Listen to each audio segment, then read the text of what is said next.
So today I was reading this book. It's called Kosovo Crisis by Voyin Joksimovic, and I will say it has been quite an informative read.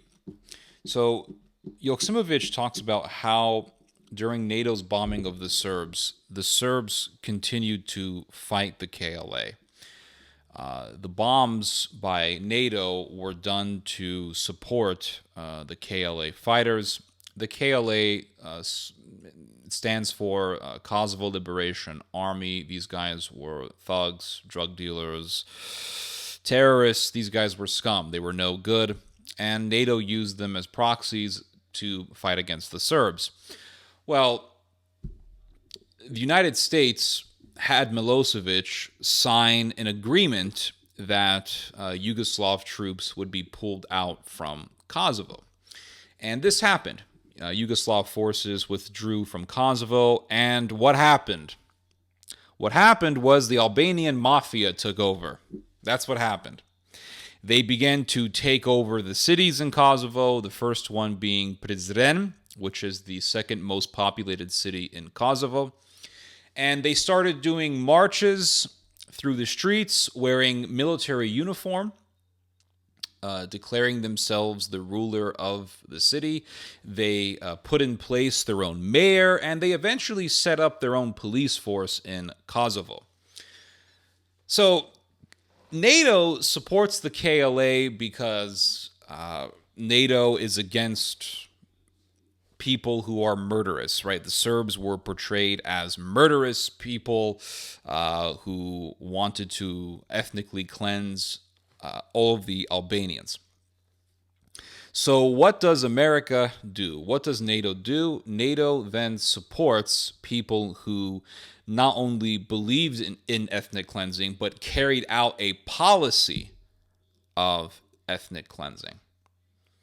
Because once Yugoslav troops were removed from Kosovo, the KLA parked themselves in that land and they began to take over the cities. They controlled the cities and they began to kill and persecute the Serbian and Gypsy populations. There were around 300,000 ethnic Serbs living in Kosovo. Over 200,000 of those Serbs left Kosovo as a result of KLA persecution. The KLA were killing Serbs and driving them out from their homes. And they were doing the same thing to the Gypsy population. They were killing Gypsies. They were Gypsies who were found with their throats cut. The KLA were also persecuting Albanians. And in fact, thousands of Albanians left Kosovo. There was actually a political party in Kosovo. It was an Albanian political party. It was called the Kosovo Democratic Initiative. It had 30,000 members, and their agenda was to maintain peace with Belgrade, not to have a war with Belgrade. And what happened after Yugoslav troops withdrew from Kosovo? 10,000 of those Albanians, 10,000 of those Albanians who were a part of the Kosovo Democratic Initiative, fled Kosovo. And where did they go? They went to Serbia. Now, why would Albanians flee to Serbia if the Serbs were these murderous monsters who wanted to kill all Albanians? Why? This is like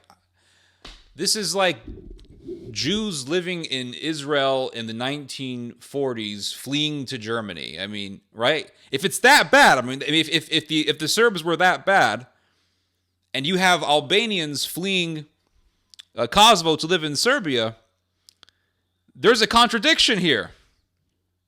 There's a contradiction in the narrative here. Why did these Albanians flee Kosovo? They fled Kosovo because of the reign of terror that was being unleashed by NATO's proxy, the KLA. And these monsters were going around killing Serbs, they were killing Gypsies, and they were also killing fellow Albanians. It's kind of like the whole narrative about the Roman-Jewish war, and it basically goes something like this. The Romans were evil and they burned the temple down. But when you actually take the time to read our main source, our primary source for that war, which is the book written by Josephus, what you'll actually find is that the biggest reign of terror against the Jews in Jerusalem, in Judea at that time, was not being done by the Romans. It was being done by Jewish revolutionaries, Jewish fanatics who wanted a war with Rome.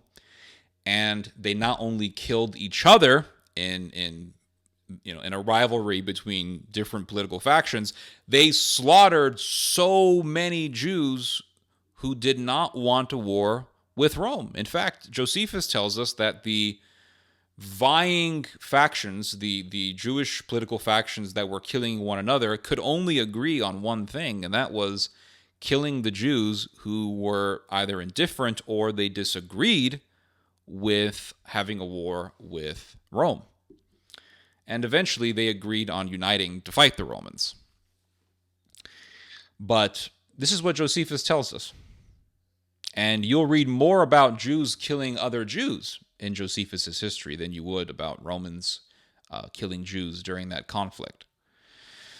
So it's a similar thing. The narrative is Serbs are bad, Albanians are being killed, but then you read about thousands of Albanians leaving Kosovo to move to Serbia.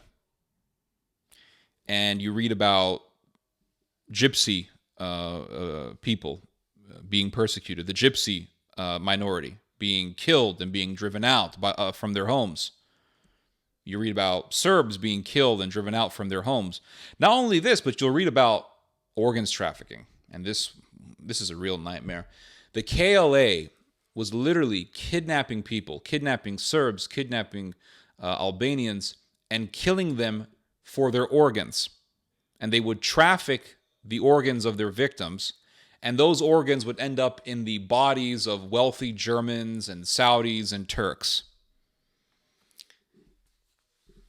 Wasn't a whole lot of talk about that. And in fact, there was an entire investigation done in regards to this. Well, I can't say entire because the investigation was canceled. But what that investigation found out before it was gotten rid of, and I think it was conducted by the European Union. I'll fact check myself after this, but what that investigation found out was that there were indeed cases of people being murdered for their organs by the KLA. And so it contradicted the narrative. It contradicted the narrative of people like John McCain, of people like Joseph Lieberman. In fact, Senator Joseph Lieberman said that the values of the KLA are the same as the values of the United States. Well, maybe that's true. Maybe that is true. If politicians are supporting thugs like the KLA, then those politicians have the same values as the thugs that they're supporting. If the government is supporting such thugs, maybe they do have the same values. Maybe they're both just thugs. But this is what happens when you make a narrative against a country and then you force that country to withdraw security for its people. Those people then get slaughtered by the proxy that you claim is the hero in the story.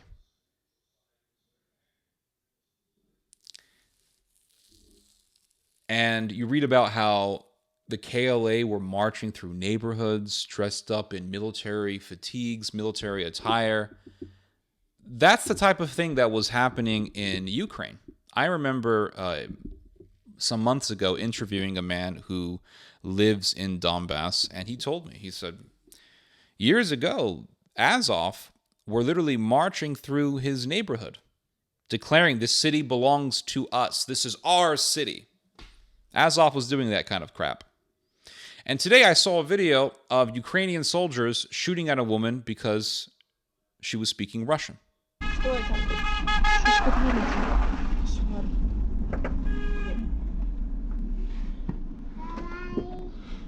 успокойся.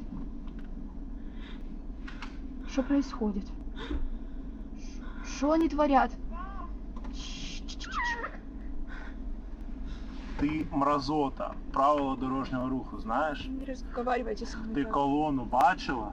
Ти людей Да. моїх бачила, Да. техніку? Да. Хлопця мого, якого ти ледве не збила? Да, я никого не сбивала. Мразота, Такого не документи было. свої давай. Подождите, пожалуйста.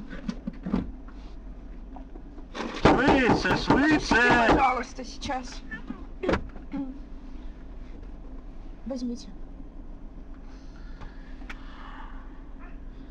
Так, слухай мене. Мустафаєва Аїда Сапферовна. Да, Ще раз да, я побачу тебе на цій дорозі. да, это... Ще раз, сволота. Ти Не будеш разговаривайте, пожалуйста, со мной. Слухай мене, бля. По-перше, розмовляй зі мною державною мовою, Не свиня. кричите, пожалуйста. Свиня, свинячою мовою зі мною не сравнивайте розмовляй. меня, пожалуйста, с этим Ти що, животным. тупа? Я не подивлюся. Я зараз не подивлюся на Не дитину. разговаривайте, пожалуйста, не Ти нужно ничего мразота, ти делать. тупа? Нет, я не тупая, не нужно. Что вы делаете? Что вы делаете? У меня ребенок маленький в машине, что вы себе позволяете? Кошмар!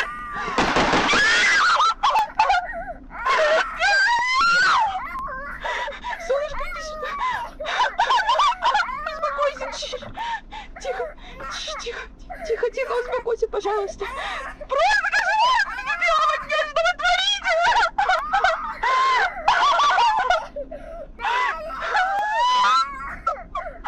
В шоке. Тихо, успокойся, тихо. У меня ребенок маленький, что вы творите? Это ужасно!